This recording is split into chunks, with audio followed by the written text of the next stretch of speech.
Joining us now, we're so fortunate to have with us Naftali Bennett, who served as the 13th Prime Minister of Israel from 2021 to 2022. Mr. Bennett, thank you so much for joining us. When you left office, you vowed to stay away from politics for at least a decade, but now you're back maneuvering with a new opposition bloc in the hopes of beating Prime Minister Netanyahu. As you well know, 6 hostages were found murdered just over the weekend. There could be dozens more still alive. How would you act differently to get them home? What I would do is apply tremendous pressure on Hamas, pressure that is not being used now. For example, Israel right now is allowing huge, vast amounts of fuel and other resources into the Strip, and all of this goes directly to Hamas, and that's giving them the lifeline to continue holding out.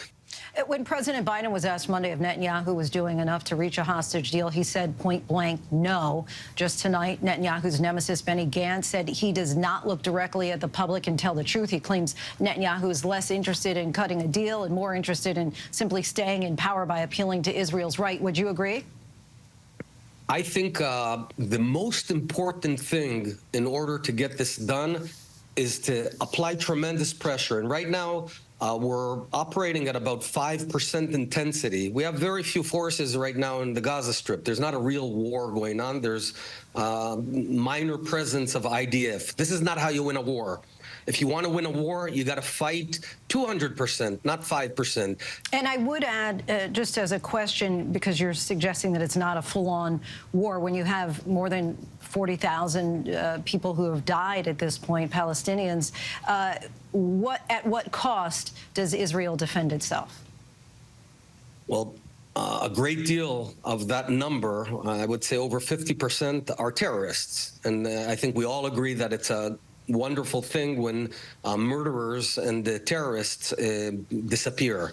That's what you did to bin Laden, and that's what we're doing to these horrible, horrible murderers. So that's a good thing. Actually, our ratio of collateral damage is one of the lowest in history of urban warfare.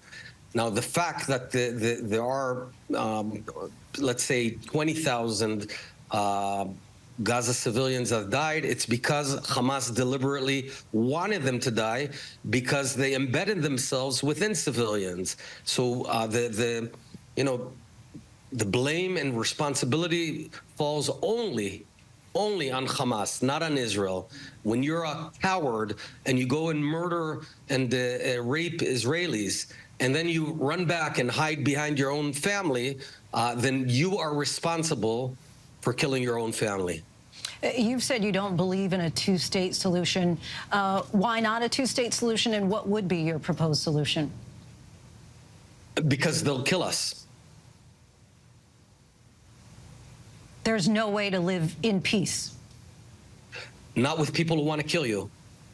Well, what we've learned over the past 30 years is every time we gave the Palestinians a piece of land, instead of building it into a beautiful Singapore, they turned it into a terror state and began killing Israelis. It happened first time in the 90s when we did Oslo. It happened the second time in 2005 when we gave them all of the Gaza Strip and they began shooting rockets at us, and later on October 7th.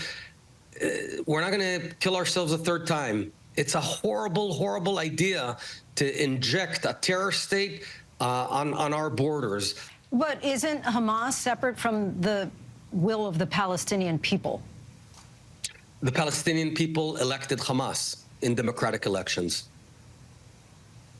Right, but there are Palestinians there who are saying that they could live in peace, right? Let me ask you this way. Yeah, there are, but it's a very minority. It's a minority. In every poll, and the most important poll of elections, out of 132 seats in parliament, Hamas got 76. That's much more than 50%.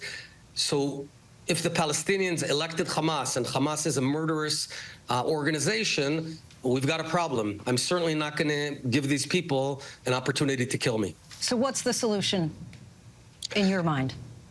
The solution is for Israel to be incredibly strong, maximum security for Israel, minimum friction between Israelis and Palestinians, minimum governance we don't want to govern the Palestinians, and under those three principles, I think we can go a very long way.